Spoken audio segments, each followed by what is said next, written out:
Hi friends, good morning and my lovely students, మీకు కూడా very good morning. మనం current అఫైర్స్ని last 1 వీక్గా చెప్పుకోవట్లేదు. ఇప్పుడు 1 వీక్ కరెంట్ అఫైర్స్ని నేను కవర్ చేయబోతున్నాను. మీరు జాగ్రత్తగా విని నోట్ చేసుకుంటారని మరీ కోరుకుంటున్నాను. ఈ కరెంట్ అఫైర్స్ సెప్టెంబర్ 7వ తేదీ నుండి ఈ రోజు వరకు అనమాట 13వ తేదీ వరకు గల ముఖ్యమైన కరెంట్ అఫైర్స్ని నేను మీకు చెప్పబోతున్నాను. సో మీరు జాగ్రత్తగా నోట్ చేసుకుంటారని కోరుకుంటున్నాను. ఫస్ట్ ఆఫ్ ఆల్ ఏంటంటే, మనకి యునైటెడ్ నేషన్స్ జనరల్ అసెంబ్లీ 80వ సమావేశం న్యూయార్క్లో జరిగిందనమాట. అర్థమైందా? ఇటీవల యుఎన్ జనరల్ అసెంబ్లీ 80వ సమావేశం ఎక్కడ జరిగిందంటే న్యూయార్క్లో జరిగింది. అయితే దీని యొక్క థీమ్ కూడా మనకి తెలుసుకోవాలంటే, ఈ థీమ్ ఏంటంటే 80 years and more for piece, development and human rights అనమాట. ఈ యొక్క థీమ్ ఏంటంటే 80 years and more for piece, development and human rights. ఈ యొక్క థీమ్ మీరు గుర్తుపెట్టుకోవాలి. అలాగే ఇక్కడ ఇంపార్టెంట్ ఏంటంటే, మన యుఎన్ సమావేశానికి యాక్చువల్గా ప్రధానమంత్రి వెళ్ళాలన్నమాట. అయితే ఆయన ఈ యొక్క సమావేశానికి గైర్హాజరు అయ్యారన్నమాట, ఆబ్సెంట్ అయ్యారన్నమాట. ఈయన తరపున మన జయశంకర్ గారు వెళ్ళారు, ఎక్స్టర్నల్ అఫైర్ మినిస్టర్ అనమాట. అర్థమైందా? ఈ యొక్క జయశంకర్ గారు వెళ్ళడం జరిగింది. ప్రధానమంత్రి గైర్హాజరు అయ్యారు. మనకి ప్రధానమంత్రి గైర్హాజరైన సమావేశం ఏంటంటే యుఎన్ జనరల్ అసెంబ్లీ సమావేశం న్యూయార్క్. తర్వాత నెక్స్ట్ వన్ చూసుకుంటే మిషన్ రాఫ్తార్. మనకి ఇండియన్ రైల్వేస్ అనమాట ఒక ప్రోగ్రామ్ని స్టార్ట్ చేసింది. దాని పేరు ఏంటంటే మిషన్ రాఫ్తార్. ఈ మిషన్ రాఫ్తార్ ఎందుకంటే రైలు యొక్క యాక్సిడెంట్లు నిర్మూలించడానికి, అలాగే భారతదేశ రైళ్ళ వేగం ఇంకా డెవలప్ చేయడానికి, ఇంకా స్పీడ్ని పెంచడానికి ఈ యొక్క మిషన్ రాఫ్తార్ అనే ఒక ప్రోగ్రామ్ని లాంచ్ చేసిందనమాట. ఇది చాలా ఇంపార్టెంట్. మిషన్ రాఫ్తార్ని ప్రారంభించిన శాఖ ఏ శాఖ అంటే రైల్వే శాఖ, లేకపోతే ఎయిర్ ఫోర్స్, లేక రోడ్ రవాణా శాఖ, ఇలా అడుగుతారనమాట. ఇది రైల్వే శాఖ ప్రారంభించింది. ఈ మిషన్ రాఫ్తార్లో భాగంగా మొట్టమొదటి 2x25 కిలోవాట్ల ట్రాన్సిక్షన్ సిస్టమ్ని ఎంపీలో కచ్ రోడ్, నాగ్డా మధ్యలో ఏర్పాటు చేశారనమాట. అంటే ఈ మిషన్ రాఫ్తార్లో మొట్టమొదటిగా ఒక జంక్షన్ ఏర్పాటు చేశారు, అంటే వే అనమాట. ఈ ట్రాన్సిక్టర్ వేని ఎక్కడ మొదటిసారిగా చెక్ చేయడానికి ఏర్పాటు చేశారు ఎక్కడంటే మనకి మధ్యప్రదేశ్ కచ్ రోడ్, అలాగే నాగ్డా రైల్వే జంక్షన్లో ఈ యొక్క వేని స్టార్ట్ చేశారనమాట. మనకి మిషన్ రాఫ్తార్ అనగానే రైల్వే శాఖ, రైల్వే అనే గుర్తు రావాలన్నమాట. నెక్స్ట్ వన్, వైజాగ్ రైల్వే స్టేషన్కు ప్లాటినం గ్రీన్ సర్టిఫికేషన్ అవార్డు వచ్చిందనమాట. మనకి ఎయిర్పోర్ట్స్కి, అలాగే రైల్వే స్టేషన్స్కి, అలాగే బీచ్లకి కొన్ని సర్టిఫికేట్లు వస్తాయన్నమాట. ఫర్ ఎగ్జాంపుల్ బీచ్లకి బ్లూ ఫ్లాగ్ అనే బీచ్లు సర్టిఫికేషన్ వస్తాయి. ఇటీవల వైజాగ్ బీచ్కి బ్లూ ఫ్లాగ్ హోదా వచ్చిందనమాట. అంటే ఈ సురక్షితమైన బీచ్ అని, అలాగే చాలా ఎక్కువ మంది పార్టిసిపేట్ చేస్తారు బీచ్లో. ఇలా దానికి శుభ్రతగా, పరిశుభ్రంగా ఉంచుతుంది ఈ బీచ్, చాలా కలుషితం తక్కువగా ఉంటుంది. అలాంటి బీచ్లకు బ్లూ ఫ్లాగ్ అనేది ఇస్తారనమాట. అలాగే రైల్వే స్టేషన్స్కి మనం అంతకుముందు గువాహటి అస్సాంలో ఒక ఎయిర్పోర్ట్కి ఒక సర్టిఫికేట్ వచ్చిందనమాట.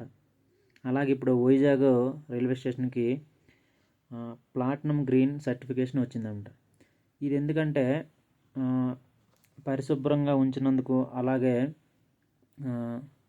నీట్గా ఉంచినందుకు, ఇలాంటివి కర్బన ఉద్గారాలు బయటికి విడుదలవుతాయి అన్నమాట కొన్ని పనులు చేయడం ద్వారా. అలాంటి ఏ పనులు లేకుండా పరిశుభ్రంగా ఉంచినందుకు ఈ యొక్క ప్లాటినం గ్రీన్ సర్టిఫికేషన్ మన విశాఖపట్నం రైల్వే స్టేషన్కి వచ్చింది. ఇది చాలా ఇంపార్టెంట్ అనమాట. అలాగే భారతదేశంలో అతి పొడవైన స్కై వాక్ బ్రిడ్జ్ని కైలాసగిరిలో ఏర్పాటు చేశారన్నమాట. భారతదేశంలోనే ఇదే అతి పొడవైన స్కై వాక్ బ్రిడ్జ్ అనమాట. ఈ స్కై వాక్ బ్రిడ్జ్కి సంబంధించిన మెటీరియల్ అంటే ఈ గ్లాసు, అలాగే ఈ యొక్క ఏదైనా పైపులు కానీ, అలాగే ఈ స్టీల్ కానీ ఎక్కడి నుండి మనం ఇంపోర్ట్ చేసుకున్నామంటే జర్మనీ దేశం నుంచి అనమాట. కైలాసగిరిలో వాడిన గ్లాస్ మరియు స్టీల్ తదితర వస్తువులు ఎక్కడి నుంచి మనం దిగుమతి చేసుకున్నామని అడగొచ్చు అనమాట. ఎక్కడి నుంచి అంటే జర్మనీ నుంచి అనమాట. అలాగే భారతదేశంలో అతి పొడవైన స్కై గ్లాస్ బ్రిడ్జ్ ఎక్కడ ఉందంటే కైలాసగిరిలో ఉంది. మీ అందరికీ తెలిసే ఉంటుంది. అది ఇప్పుడు అక్టోబర్లో కానీ సెప్టెంబర్లో కానీ లాస్ట్లో అది ఓపెన్ చేస్తారంట. ఇంకా టూరిస్టులు కూడా అనుమతిస్తారనమాట. ప్రపంచంలోనే మన భారతదేశంలో మొట్టమొదటి పోర్ట్ ఆధారిత గ్రీన్ హైడ్రోజన్ ప్లాంట్ను తమిళనాడులో చిదంబరనార్ అనే పోర్ట్లో ఏర్పాటు చేశారనమాట. ఇది మన మొట్టమొదటి పోర్ట్ ఆధారిత గ్రీన్ హైడ్రోజన్ ప్లాంట్ అనమాట. అయితే ఇక్కడ చిన్న డౌట్ మళ్ళీ మనకి వస్తుంది ఏంటంటే, మనకి స్వదేశీ ఎలక్ట్రోలైట్ను ఉపయోగించిన గ్రీన్ హైడ్రోజన్ ప్లాంట్ ఎక్కడ ఉందంటే గుజరాత్లో కాండ్లాలో ఉందన్నమాట. అది కూడా పోర్ట్ ఆధారిత గ్రీన్ హైడ్రోజన్ ప్లాంటే. కాకపోతే అది స్వదేశీ ఎలక్ట్రోలైట్లని అందులో ఉపయోగిస్తారనమాట. ఇది స్వదేశీ ఎలక్ట్రోలైట్లు లేకుండా మొట్టమొదటి పోర్ట్ ఆధారిత ప్లాంట్ ఎక్కడ ఉందంటే తమిళనాడు చిదంబరం పోర్ట్లో అనమాట. ఇక్కడ వేరియేషన్ తెలుసుకోవాలి. స్వదేశీ ఎలక్ట్రోలైట్లను ఉపయోగించే పోర్ట్ అంటే గుజరాత్లోని కాండ్లా పోర్ట్ అనమాట. అలా కాకుండా స్వదేశీ పోర్ట్ ఆధారిత గ్రీన్ హైడ్రోజన్ ప్లాంట్ ఏంటంటే తమిళనాడు చిదంబరం పోర్ట్ అనమాట. వెనీస్ ఫిల్మ్ ఫెస్టివల్లో భారతదేశంకి చెందిన ఒక మహిళా డైరెక్టర్ అనమాట, అనుపర్ణ రాయ్ అనే డైరెక్టర్కి అవార్డు లభించిందనమాట. బెస్ట్ డైరెక్టర్ అవార్డు అనమాట. అయితే ఈ అవార్డు ఏ ఫిలింకి లభించిందంటే సాంగ్స్ ఆఫ్ ఫర్గటన్ ట్రీస్ అనమాట. సాంగ్స్ ఆఫ్ ఫర్గటన్ ట్రీ అనే మూవీ డైరెక్ట్ చేసినందుకు గాను అనుపర్ణ రాయ్కి బెస్ట్ డైరెక్టర్ అవార్డు వచ్చింది. అయితే ఈ డైరెక్టర్ అవార్డు ఏ కాంటెస్ట్లో వచ్చిందంటే వెనీస్ ఫిల్మ్ ఫెస్టివల్లో వచ్చిందనమాట. పేరు గుర్తుంచుకోవాలి. అలాగే ఆ డైరెక్టర్ తీసిన సినిమా పేరు కూడా గుర్తుంచుకోవాలి. మనకి యూఎస్ ఓపెన్ ఉమెన్ సింగిల్స్ అనమాట. ఇది చాలా చాలా ఇంపార్టెంట్. టెన్నిస్లో యూఎస్ ఓపెన్, రష్యా ఓపెన్, ఈ ఓపెన్లు అవుతాయి అన్నమాట. ఈ అమెరికా ఓపెన్కి సంబంధించి యూఎస్ఏ ఓపెన్ ఉమెన్ సింగిల్స్ని ఎవరు గెలుచుకుని ఉంటారంటే అరెనా శబలంక గెలుచుకుందనమాట. ఈ శబలంక అనే ఆమె బెలిరస్ కంట్రీకి చెందింది. డైరెక్ట్ ఫ్యాక్ట్ బిట్స్ అనమాట స్పోర్ట్స్లో. యూఎస్ ఉమెన్ సింగిల్స్ని గెలుచుకున్న క్రీడాకారిణి ఎవరంటే అరెనా శబలంక అనే ఆమె గెలుచుకుందనమాట యూఎస్ ఓపెన్ ఉమెన్ సింగిల్స్ అనమాట. మనకి 15వ ఉపరాష్ట్రపతిగా ఎన్డీఏ కూటమి అభ్యర్థి సిపి రాధాకృష్ణన్ ఎన్నికయ్యారు. అర్థమైందా? ఈయన ప్రజెంట్ మహారాష్ట్ర గవర్నర్గా పనిచేస్తున్నారు. ఈయన్నే ఎన్డీఏ కూటమి అభ్యర్థిగా ఎన్నుకొని ఉపరాష్ట్రపతిగా ఇప్పుడు గెలిచి నియమించబడ్డారనమాట. మన భారతదేశ 15వ ఉపరాష్ట్రపతి ఎవరంటే సిపి రాధాకృష్ణన్. ఇది డైరెక్ట్ ఫ్యాక్ట్ బిట్టు. దేశంలో అత్యధిక తలసరి ఆదాయ రాష్ట్రంగా తెలంగాణ రాష్ట్రం మొదటి స్థానంలో ఉందన్నమాట. తెలంగాణ రాష్ట్రం దేశ తలసరి ఆదాయంలో మొదటి రాష్ట్రంగా ఉంది. ఇది హర్యానా, కర్ణాటక రాష్ట్రాలకి కంటే మొదటి స్థానంలోకి ఇది వచ్చిందనమాట. సో తలసరి ఆదాయంలో మొదటి స్థానం గల రాష్ట్రం ఏంటంటే తెలంగాణ. అలాగే తెలంగాణ యాత్రాధనం అనే ఒక ప్రోగ్రామ్ని ప్రారంభించిందనమాట. ఈ యాత్రాధనం ప్రోగ్రామ్ ఏంటంటే ఈ యొక్క యాత్రికులు ఎవరైతే ఉంటారో వాళ్ళకి కొన్ని ఫ్రీ సర్వీస్, అలాగే మంచి సదుపాయాలు, సర్వీసెస్ అందించడానికి కొంతమంది కంపెనీస్తో టైఅప్ చేసుకొని కొన్ని బస్సులను లాంచ్ చేసి యాత్రికులను ఇంకా సేఫ్టీ అండ్ ఎక్కువ ప్రయోజనాలు కల్పించేందుకు యాత్రాధనం అనే ప్రోగ్రాన్ని ప్రయాణికుల కోసం లాంచ్ చేసిన రాష్ట్రం ఏంటంటే తెలంగాణ అనమాట. అలాగే ఆపరేషన్ అమర్నాథ్ అంటే ఇది ఏదైనా ఆర్మీకి ఎయిర్ ఫోర్స్కి సంబంధించింది అనుకుంటారో ఇది రైల్వేకి సంబంధించిన ఒక ఆపరేషన్ అనమాట. ఈ ఆపరేషన్ అమరనాథ్ అనేది ఎందుకు స్టార్ట్ చేశారంటే రైల్వే వాళ్ళు, దక్షిణ మధ్య రైల్వే అనమాట. ఎందుకు స్టార్ట్ చేసిందంటే ఇప్పుడు ప్రయాణికులు వాళ్ళ సెల్ ఫోన్స్ పోగొట్టుకుంటారు రైల్వే స్టేషన్లో ఎక్కడైనా. ఆ యొక్క కంప్లైంట్స్ చాలా పెండింగ్లో ఉండిపోయి దాని గురించి ఆపరేషన్ అమరనాథ్ అనే కార్యక్రమం చేపట్టి పోయిన సెల్ ఫోన్లు వెతికే పనిలో ఈ దక్షిణ మధ్య రైల్వే స్టార్ట్ చేసిందనమాట. ఇది చాలా ఇంపార్టెంట్. మనకి రైల్వేకి సంబంధించి 2 ఇంపార్టెంట్ మిషన్ రాఫ్తార్ అలాగే ఆపరేషన్ అమరనాథ్, ఇవి రైల్వేకి సంబంధించినవి గుర్తుపెట్టుకోవాలి. అలాగే మనకి railway RPF, railway protection force అనమాట. ఈ ఆర్పిఎఫ్ మొట్టమొదటి డైరెక్టర్ జనరల్గా మొదటిసారిగా మహిళా నిర్మితులయ్యానమాట. ఆమె పేరు ఏమంటే సోనాలి మిశ్రా. ఈ సోనాలి మిశ్రా అనేవారు మొట్టమొదటిసారిగా మహిళా డైరెక్టర్ జనరల్ ఆర్పిఎఫ్కి నియమితులయ్యారన్నమాట. ఇది ఇంపార్టెంట్.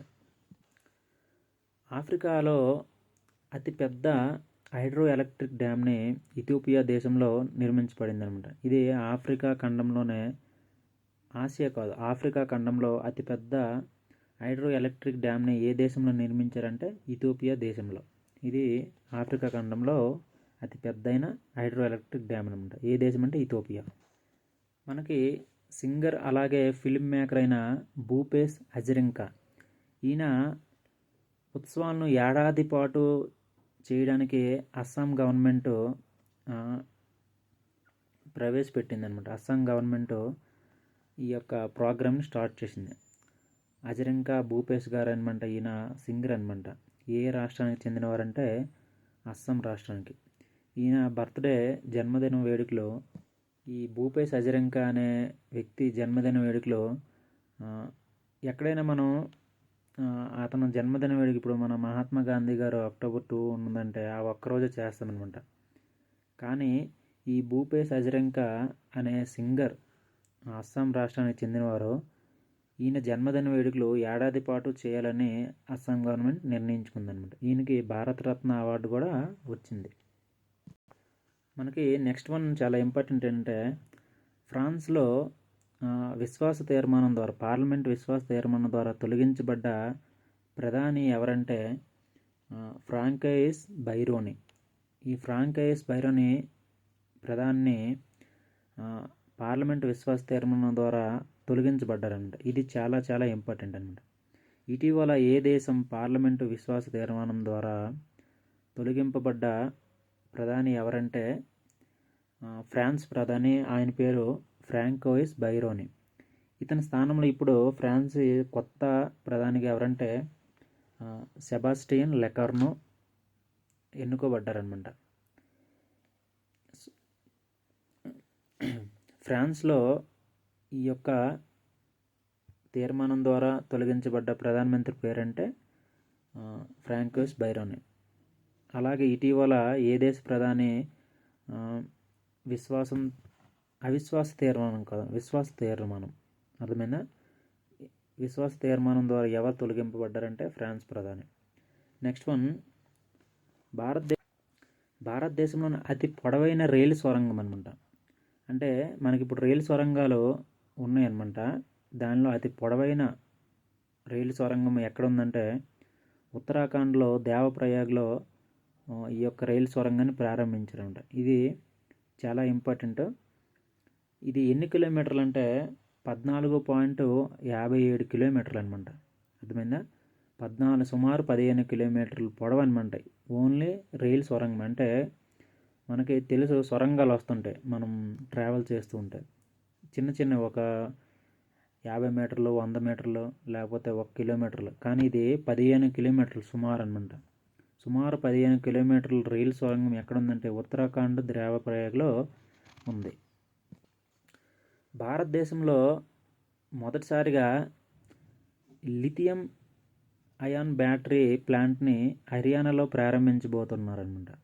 ఈ లిథియం అయాన్ బ్యాటరీస్ మనం ఎక్కువగా చైనా నుండి దిగుమతి చేసుకుంటాం. ఇప్పుడు కార్లో కానీ అలాగే బైక్లో కానీ, అలాగే మన ఇన్వర్టర్లో వాడే బ్యాటరీస్, ఇవన్నీ లిథియం అయాన్ బ్యాటరీస్ మ్యాక్సిమం ఎక్కువగా యూజ్ చేస్తారంట. ఇది మనం చైనా నుండి ఎక్కువగా ఇంపోర్ట్ చేసుకుంటాం. అలాగే ఇప్పుడు మనం స్వదేశంగా అంటే మన దేశంలోనే మొట్టమొదటి లిథియం అయాన్ ప్లాంట్ని హర్యానాలో ప్రారంభించబోతూ ఉన్నారనమాట. ఇది చాలా ఇంపార్టెంట్. అయితే లిథియం ట్రయాంగిల్ కంట్రీస్ అని ఒక జీకే బిట్ కూడా అడిగే అవకాశం ఉంది. లిథియం ట్రయాంగిల్ కంట్రీస్ ఏంటంటే అర్జెంటీనా, బొలీవియా, చిలీ అనమాట. ఈ మూడింటిని ఏబీసీ కంట్రీస్ అనమాట. లిథియం ఏబీసీ కంట్రీస్ ఏంటంటే అర్జెంటీనా, బొలీవియా, చిలీ అనమాట. ఈ 3 దేశాలని లిథియం ఏబీసీ కంట్రీస్ లేదా లిథియం ట్రయాంగిల్ కంట్రీస్ అంటారంట. ఇది ఇంపార్టెంట్.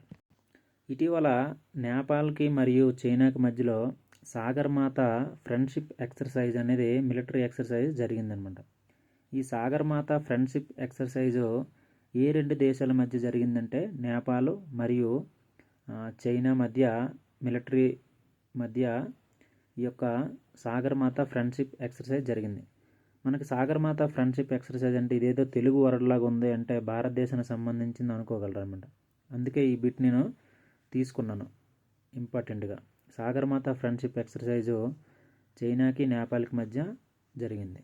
మన భారతదేశంలో మొదటిసారిగా సూర్యోదయం ఉత్సవాన్ని జరుపుకుంటున్నారన్నమాట. అది ఎక్కడంటే అరుణాచల్ ప్రదేశ్ డాంగ్ గ్రామంలో ఈ సూర్యోదయం ఉత్సవాలను జరుపుతున్నారనమాట. ఎందుకంటే ఇక్కడ జరుపుతున్నారో మనకి అందరికీ తెలుసు. అరుణాచల్ ప్రదేశ్లో మొట్టమొదటిసారిగా మనకి సూర్యోదయం అవుతుంది. అది ఎక్కడ అవుతుందంటే డాంగ్ అనే గ్రామంలో అవుతుంది. సో దాని యొక్క సందర్భంగా సూర్యోదయ ఉత్సవాల్ని ఎక్కడ జరుపుకుంటున్నారంటే అరుణాచల్ ప్రదేశ్ డాంగ్ అనే గ్రామంలో. ఇది అందరికీ తెలిసిపోతుంది, కానీ గ్రామం పేరు మనకి డాంగ్ అనే ప్రదేశం గ్రామం గుర్తుపెట్టుకోలే. మనకి పురుషుల ఆసియా హాకీ కప్పు బీహార్లో రాజ్గిర్లో జరిగిందనమాట. అయితే పురుషుల ఆసియా కప్పు మన ఇండియా కైవసం చేసుకుంది. ఇది డైరెక్ట్ ఫ్యాక్ట్ బిట్ అనమాట. ఆసియా కప్ పురుషుల ఆసియా కప్ని ఎవరు కైవసం చేసుకున్నారు, ఎవరు గెలిచారంటే ఇండియా గెలిచింది. ఎవరిపై గెలిచింది అనేది ఇంపార్టెంట్. ఎవరిపైన గెలిచిందంటే సౌత్ కొరియాని ఓడించి మనం ఈ ఆసియా కప్ గెలుచుకోవడం జరిగింది.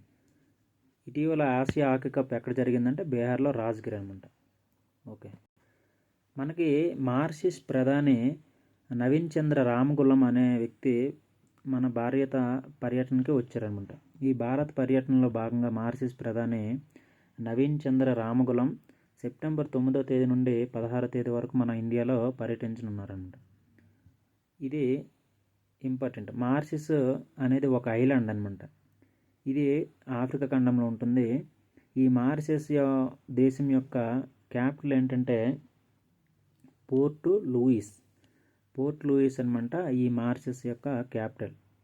అలాగే మహాసాగర్ అనే ఒక ప్రోగ్రామ్ని, డిజిటల్ ప్రోగ్రామ్ని మోదీ లాంచ్ చేశారనమాట మారిషస్లో. ఇది కూడా ఇంపార్టెంట్ అనమాట. మహాసాగర్ అనే డిజిటల్ ఒక విజన్ డాక్యుమెంట్ అనమాట ఇది.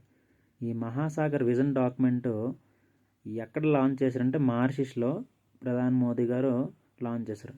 సో ఆ యొక్క మనకి రిలేషన్స్ అనమాట, మారిషస్ అలాగే ఇండియాకి రిలేషన్స్ తెలియజేస్తుందంట ఈ యొక్క మహాసాగర్ అనే ఒక డాక్యుమెంట్ ద్వారా.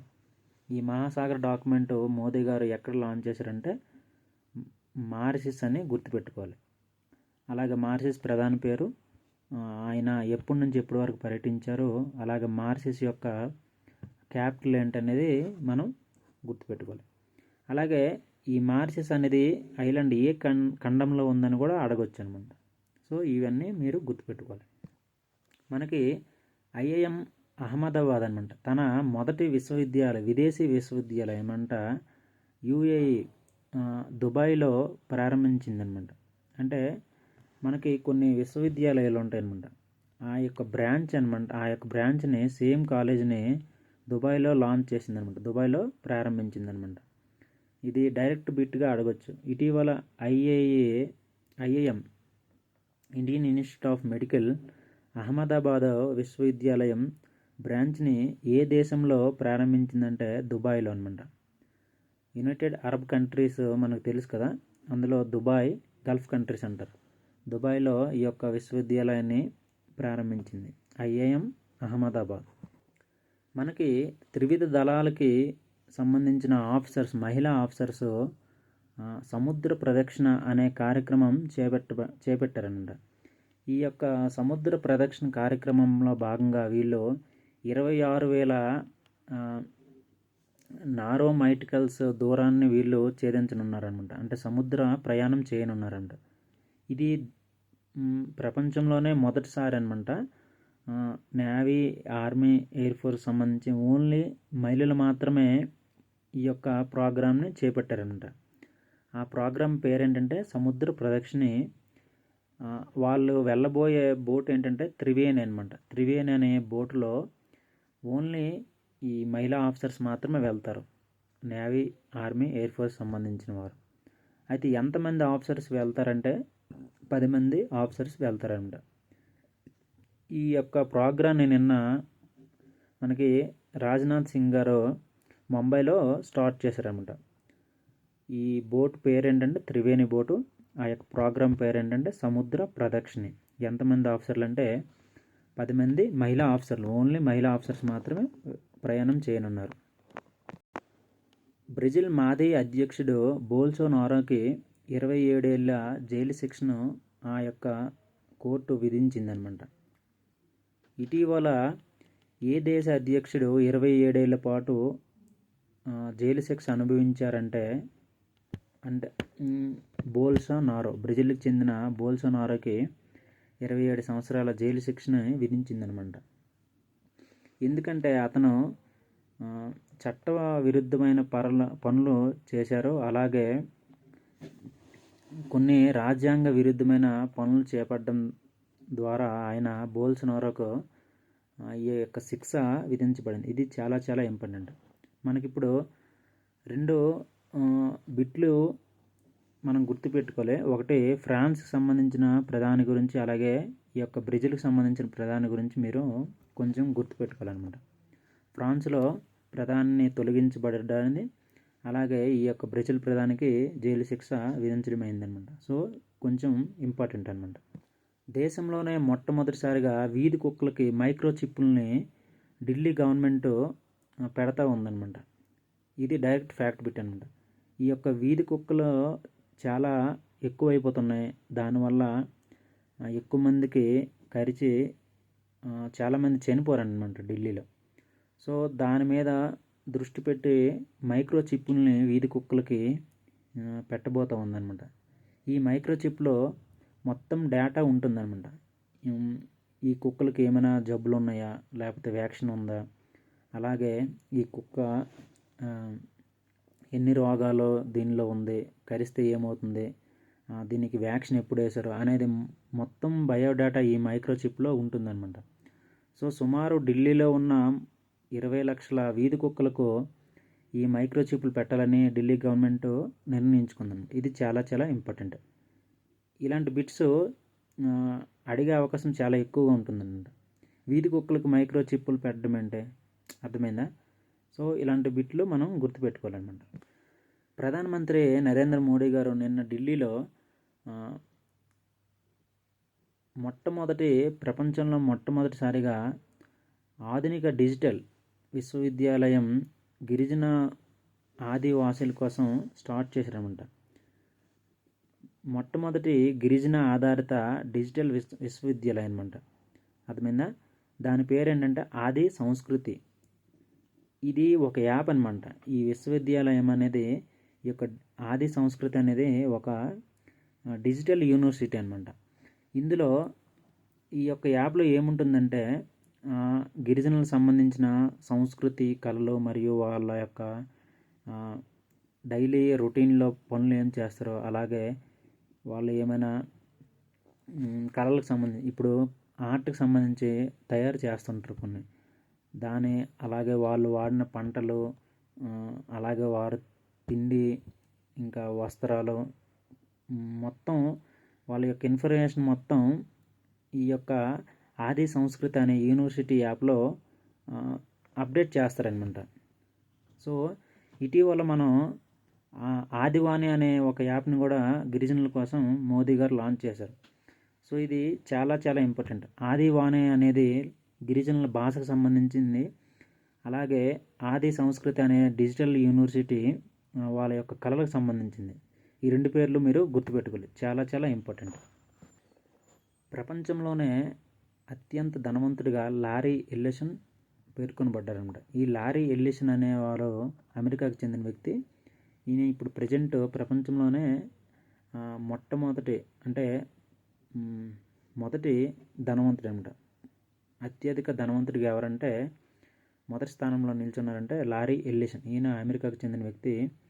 ఈయన ఓరాకిల్ కంపెనీకి ఫౌండర్ అనమాట. అంటే ఆ యొక్క ఫౌండర్స్లో ఒకరనమాట ఓరాకిల్ కంపెనీ. ఈయన ఎలన్ మస్క్కి దాటి ఈయన మొదటి స్థానంలో ఇప్పుడు నిలిచారు. ఈయన ఆదాయం ఎంతంటే సుమారు $393 బిలియన్ అనమాట. ఎలన్ మస్క్ని దాటి ఇతను ప్రపంచంలోనే ధనవంతుడిగా నిలిచారన్నమాట ప్రజెంట్. లారీ ఎల్లిసన్, ఈయన పేరు గుర్తుపెట్టుకోవాలి. So friends and my dear students, ఇవి మన 1 week total important current affairs నేను చెప్పడం జరిగింది. 7వ తేదీ నుండి సెప్టెంబర్ 7 నుండి సెప్టెంబర్ 13వ తేదీ వరకు మధ్య కరెంట్ అఫైర్స్ నేను అప్లోడ్ చేయడం జరిగింది. సో ఈ యొక్క వీడియోని మీరు వినియోగించుకుంటారని మరీ కోరుకుంటాను. సో థ్యాంక్స్ ఎవ్రీబడి నన్ను సపోర్ట్ చేసినందుకు, అలాగే నా వీడియోస్ చూస్తున్నందుకు. ఇంకా నన్ను ఇలా ఎంకరేజ్ చేసి ఏవైనా డౌట్స్ ఉన్నా లేదా ఏమైనా తప్పులు చెప్తున్నా మీరు కింద కామెంట్ సెక్షన్లో తెలియజేస్తారని మరీ కోరుకుంటాను. Thank you. మళ్ళీ మనం నెక్స్ట్ కరెంట్ అఫైర్స్లో కలుసుకుందాం. బాయ్.